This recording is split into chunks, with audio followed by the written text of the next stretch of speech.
Marco Benedetti woke up at 5 in the morning, just like he had done every single day for the past 3 years.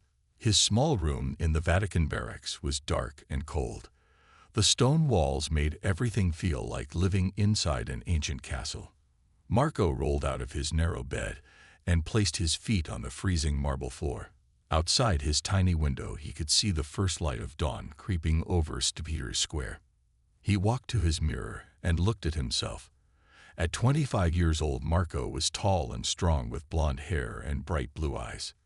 He came from a small mountain village in Switzerland, where his family had been sending sons to serve as Vatican guards for over 200 years. His grandfather had been a Swiss guard. His father had been a Swiss guard. Now it was his turn to carry on the family tradition. Marco opened his wooden wardrobe and carefully took out his colorful uniform.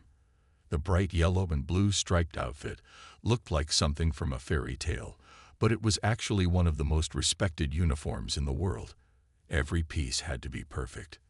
The white collar had to be spotless. The red stockings had to be pulled up exactly to the right height.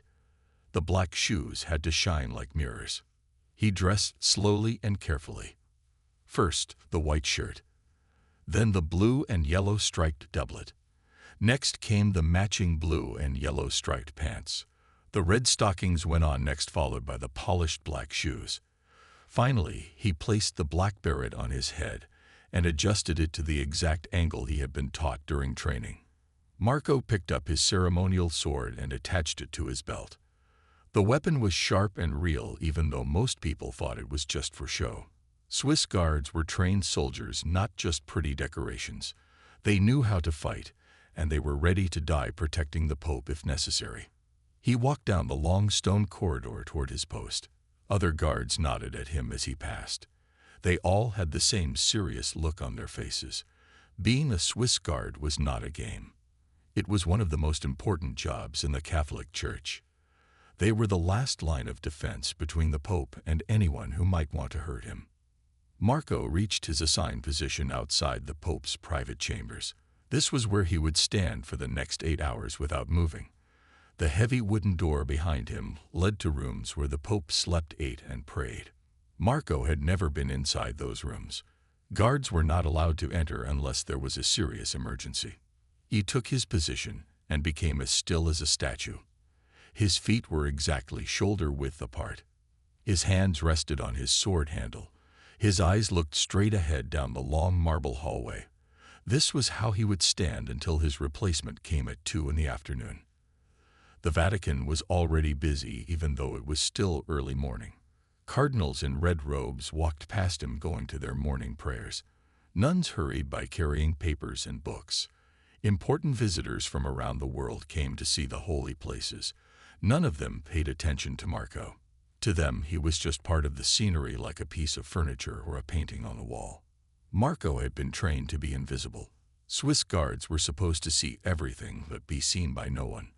They were supposed to hear everything but never speak about what they heard. They were living secrets keepers who protected not just the Pope's life, but also his privacy. But today was going to be different. Today Marco would face a choice that would change his life forever. Today, he would have to decide between following the rules he had sworn to obey and following his heart. Today the Vatican would see that even the most perfect guard was still human inside. At 10:30 in the morning, the bells of St. Peter's Basilica began to ring in a special pattern that Marco had never heard before.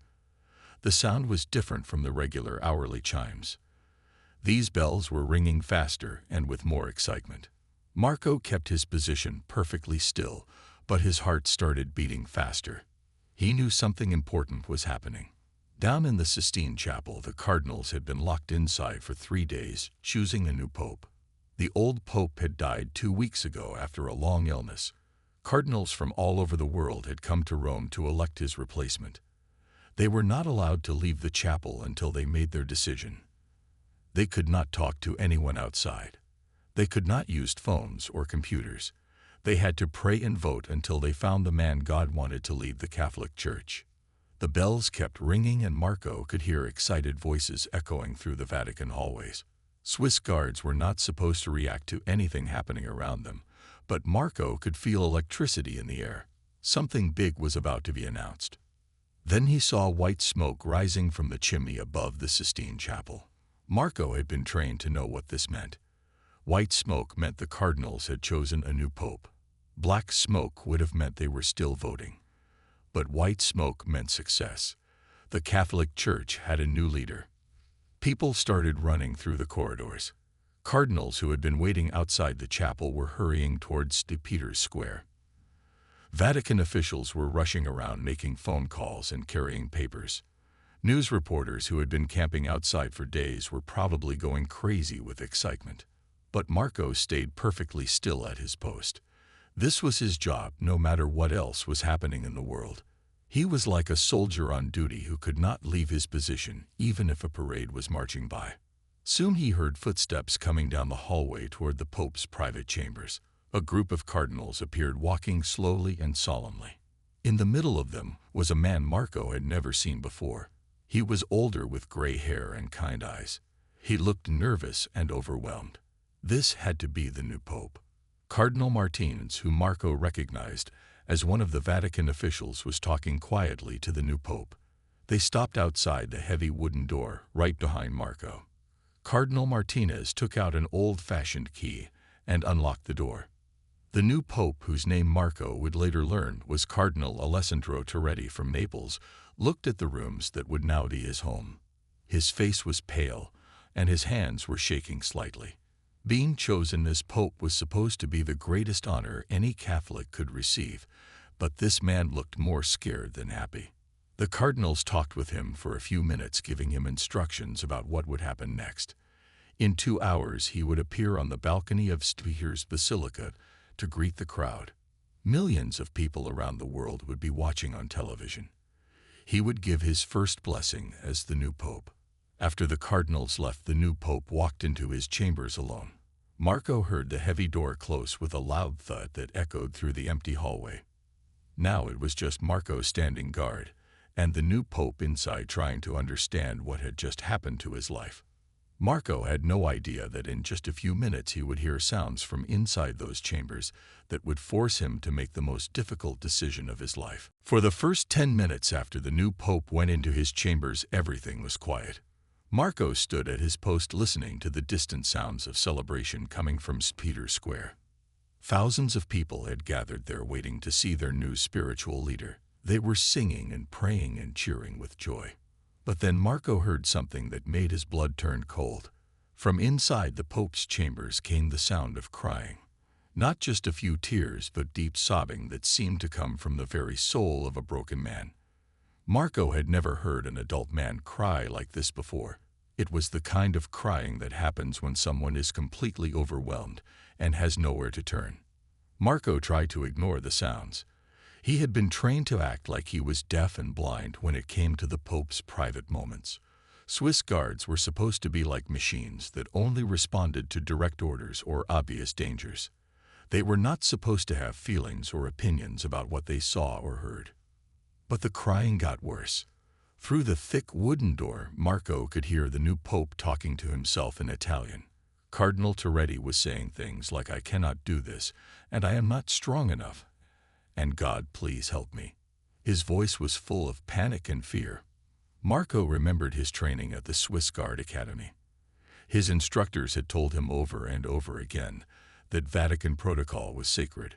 The rules had been written hundreds of years ago and had never been broken. A guard must never interfere with papal privacy. A guard must never enter the Pope's chambers without permission. A guard must never speak to the Pope unless the Pope spoke first. These rules were not suggestions. They were laws that every Swiss guard swore to obey when they took their oath of service.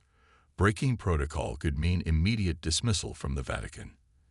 It could mean disgrace for his family back in Switzerland. It could mean the end of a tradition that had lasted for centuries. But the crying continued and got even worse. Marco heard what sounded like furniture being moved around roughly. Maybe the Pope was pacing back and forth like a caged animal. Maybe he was throwing things. Maybe he was having some kind of breakdown. Marco thought about his own life. He had grown up in a small village where everyone knew everyone else. When his neighbor old Mrs. Weber had fallen and broken her hip, the whole village had come to help her. When young Tommy Fisher had gotten lost in the mountains during a snowstorm, every man in the village had joined the search party. In his village, you did not ignore someone who was suffering just because of rules or traditions. His mother had always told him that the most important commandment was to love your neighbor as yourself. She said that meant helping people when they needed help, even if it was inconvenient or difficult. She said that God cared more about kindness than about following rules perfectly. Marco could hear the Pope praying now between his sobs. He was asking God why he had chosen him for this impossible job. He was saying that he felt abandoned and alone. He was begging for strength that he did not think he had. The young Swiss guard felt his heart breaking. Here was a man who was supposed to be the most powerful religious leader in the world, and he was falling apart just a few feet away. Everyone thought he was preparing for his triumphant first appearance as Pope, but really he was having the worst crisis of his life. Marco looked down the long empty hallway. No one else was coming. No one else could hear what he was hearing. No one else knew that the new Pope was in trouble. If someone did not help him soon, he might not be able to make his first public appearance. The whole Catholic Church was counting on him, but he was drowning in fear and doubt. Marco felt sweat dripping down his face inside his colorful uniform. His hands were shaking as he gripped his ceremonial sword. He was about to face the biggest test of his life. The sound that finally broke Marco was the crash of something heavy hitting the floor. Through the thick door he heard glass breaking, and then a loud thump like someone falling down. The crying stopped suddenly and was replaced by the sound of heavy breathing and gasping for air. The new Pope was having what sounded like a panic attack. Marco had seen panic attacks before. His younger sister used to have them during thunderstorms when they were children. She would breathe too fast and feel like she was dying even though she was perfectly healthy. Their mother had taught Marco how to help her calm down by talking to her gently and reminding her to breathe slowly. Now the Pope was making the same sounds his sister used to make. Short, quick breaths that got faster and faster. Gasping sounds like someone who was drowning. Whispered words that Marco could barely hear, but that sounded like "please help me" over and over again. Marco looked at his radio. He could call the Vatican medical team, but that would take at least 15 minutes. They would have to come from the other side of the Vatican complex. They would have to get permission from several different officials before they could enter the Pope's chambers. By then it might be too late. He could call his commanding officer, but that would take even longer. Swiss Guard protocols required multiple approvals before anyone could disturb the Pope. The paperwork alone would take half an hour. Meanwhile, a man was suffering just a few feet away, and no one else seemed to know or care. Marco thought about his grandfather who had served as a Swiss Guard during World War II. His grandfather had told him stories about times when he had to make quick decisions to protect the Pope. Sometimes following orders exactly was not the most important thing. Sometimes you had to use your judgment and do what was right even if it went against the rules. The breathing sounds from inside the chambers were getting worse. Marco could hear the Pope trying to say prayers, but he could not get enough air to finish the words. He was probably alone and scared and thinking that he was having a heart attack or dying. Marco remembered something his village priest had said during his confirmation classes. Father Klaus had told them that God sometimes put people in positions where they had to choose between following human rules and following their conscience. He said that when that happened, they should always choose conscience because God cared more about love and compassion than about perfect obedience to man-made laws. The young guard looked down the hallway again. Still no one was coming. All the Vatican officials were probably busy preparing for the Pope's first public appearance. They had no idea that their new leader was falling apart behind closed doors. Marco made his decision. He took a deep breath and stepped toward the door. His heart was pounding so hard he thought it might burst out of his chest. His hands were shaking so badly he could barely move. But he knew that he could not stand by and do nothing while another human being suffered.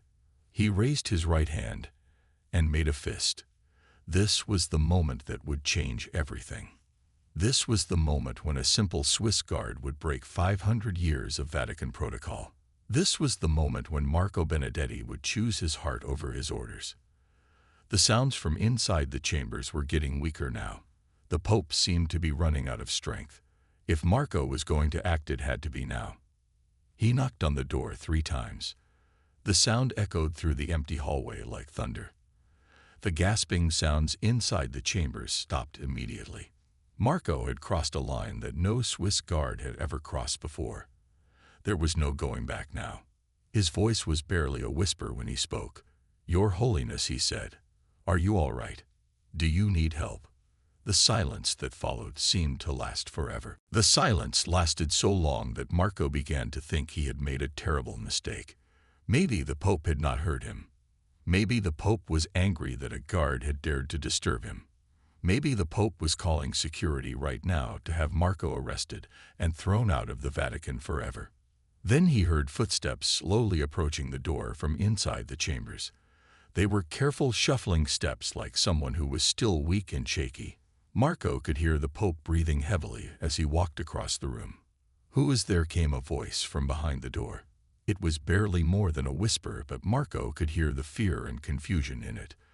The Pope sounded like a lost child, rather than the leader of the Catholic Church. Marco swallowed hard before answering. His mouth was so dry he could barely speak. "I am Marco Benedetti, Your Holiness," he said. "I am a Swiss guard. I heard sounds, and I thought you might need help." There was another long silence.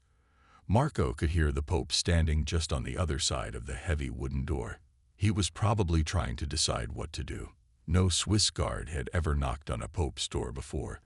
This was completely new territory for both of them. Finally, the Pope spoke again. His voice was still weak, but there was something different in it now. Maybe relief that someone had finally noticed his distress. "You heard me," he said. It was not really a question. It was more like he was realizing that he had not been as alone as he thought. "Yes, Your Holiness," Marco replied. "I could hear that you were upset. I know I broke the rules by speaking to you, but I could not stand by and do nothing while you suffered." Marco heard what sounded like a small laugh from inside the chambers. It was not a happy laugh, but more like the sound someone makes when they realize how strange life can be. "So you broke the sacred protocol of the Swiss Guard because you were worried about me," the Pope said. "Yes, Your Holiness," Marco answered honestly.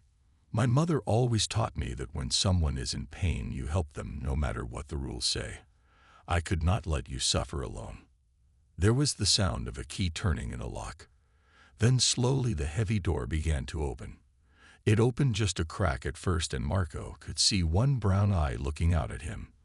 The eye was red from crying and surrounded by lines of exhaustion and stress. The door opened wider and Marco got his first real look at the new Pope. Cardinal Torretti was still wearing his cardinal robes, but they were wrinkled and stained with tears. His gray hair was messy, and his face was pale. He looked like he had aged 10 years in the past hour. "Come in, my son," the Pope said quietly. His voice was stronger now, but still shaky. Marco hesitated for a moment. Entering the Pope's chambers without official permission was an even bigger violation of protocol than knocking on the door. But the Pope was asking him to come in, and Marco could not refuse. He stepped through the doorway and found himself in rooms he had never seen before. The Pope's private chambers were simpler than he had expected.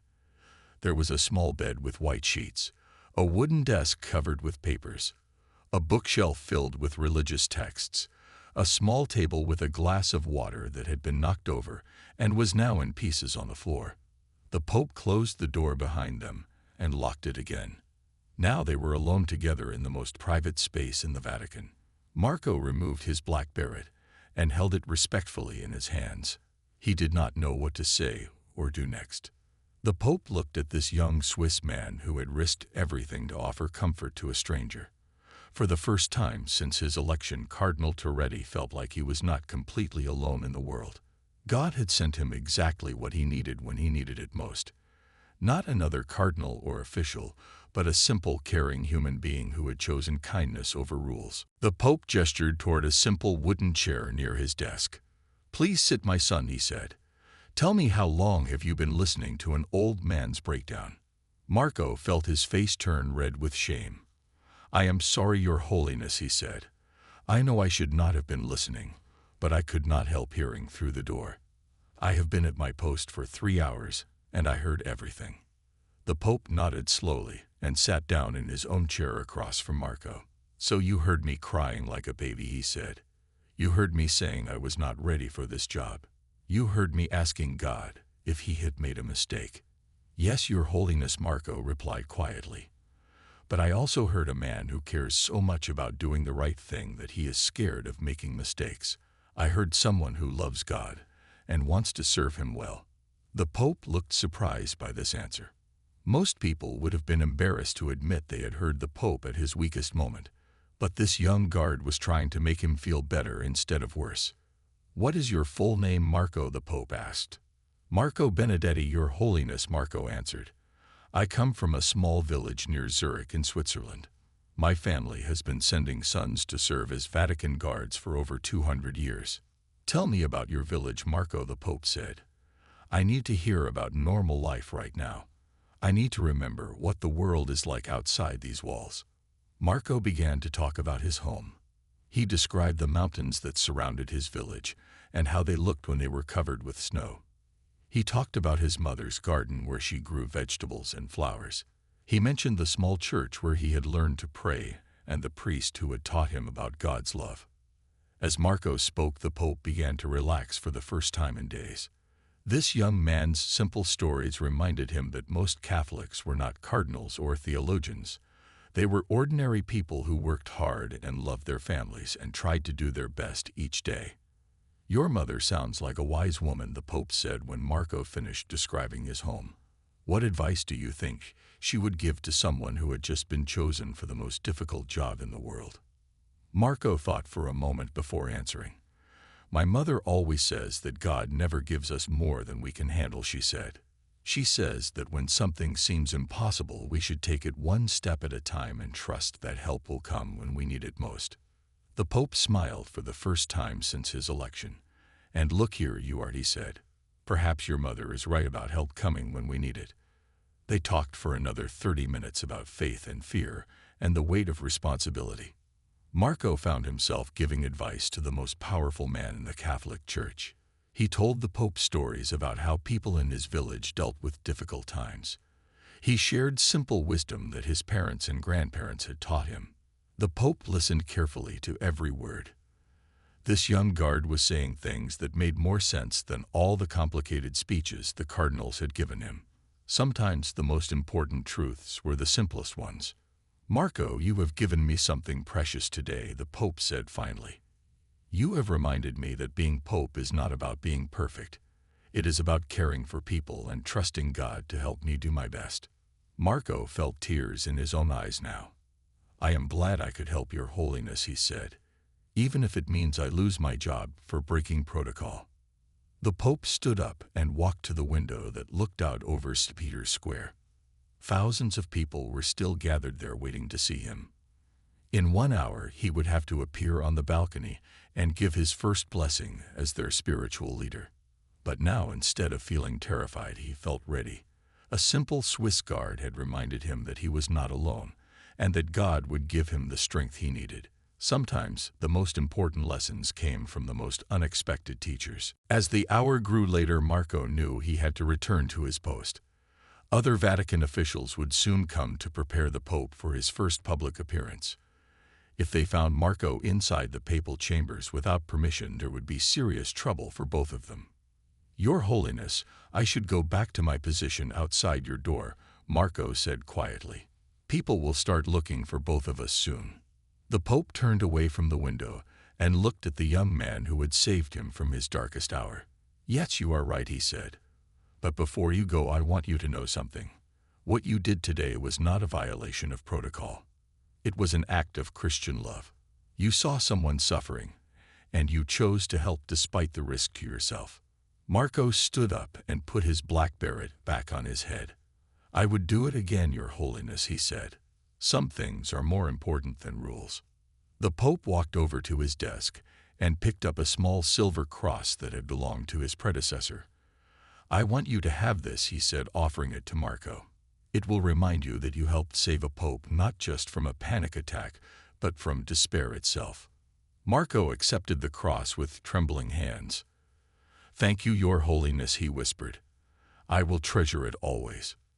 They shook hands like old friends instead of like a pope and his guard. Then Marco walked to the door and unlocked it. He stepped back into the hallway and took his position just as Cardinal Martinez appeared at the far end of the corridor, leading a group of Vatican officials. The timing was perfect. No one saw Marco leaving the papal chambers. As far as anyone knew, he had been standing at his post the entire time. But Marco felt different now. He was no longer just a guard following orders. He was a man who had chosen compassion over protocol and had discovered that sometimes breaking the rules was the most sacred thing you could do. Cardinal Martinez knocked on the Pope's door and called out, "Your Holiness, it is time to prepare for your first appearance." The door opened, and Pope Francis I emerged looking calm and confident. The cardinals were surprised by the change in him. When they had left him an hour earlier, he had looked overwhelmed and frightened. Now he seemed ready to face the world. As the group walked toward the balcony where thousands of people waited, the Pope caught Marco's eye for just a moment. He gave the slightest nod of acknowledgement that only Marco could see. It was a secret signal between two men who now shared something that would bond them forever. But their secret would not stay hidden for long. Vatican gossip traveled faster than wildfire, and there were always people watching and listening for anything unusual. By evening, rumors were already spreading through the Swiss Guard barracks that something strange had happened during the Pope's first day.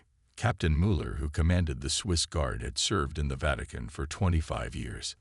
He knew every protocol and procedure by heart. He also knew his men well enough to notice when something was different about them. That night he called Marco into his office. The captain's room was small and filled with military decorations and photographs of past Swiss Guard commanders. Captain Müller was a stern man who demanded perfect discipline from his soldiers. "Benedetti," he said without looking up from his paperwork, "I heard some interesting rumors today about unusual activity near the papal chambers. Would you like to tell me what happened during your shift?" Marco felt his stomach drop. He had known this moment would come, but he had hoped for more time. Now he had to decide whether to lie to his commanding officer or admit that he had broken the most sacred rules of the Swiss Guard. The choice he made would determine not just his own future, but also whether the Vatican would ever trust a simple guard to put human compassion above ancient protocol again. Marco looked Captain Müller straight in the eyes and made another brave decision. "Sir," he said, "I entered the Pope's private chambers today without permission. I heard His Holiness in distress, and I could not stand by and do nothing." Captain Müller dropped his pen and stared at Marco in shock. No Swiss Guard in the history of the Vatican had ever admitted to such a serious breach of protocol. Most soldiers would have lied or made excuses, but Marco was telling the complete truth. "You did what the captain said," slowly. "Do you understand what you are confessing to me, Benedetti? You are admitting to the most serious violation possible for a member of the Swiss Guard." "Yes, sir," Marco replied. "I understand completely. I am ready to accept whatever punishment you decide is appropriate." Captain Müller stood up and began pacing around his small office. In his 25 years of service, he had never faced a situation like this. The rulebook was clear about what should happen when a guard violated papal privacy. Immediate dismissal, return to Switzerland in disgrace, a black mark that would follow Marco for the rest of his life. But there was something different about this case.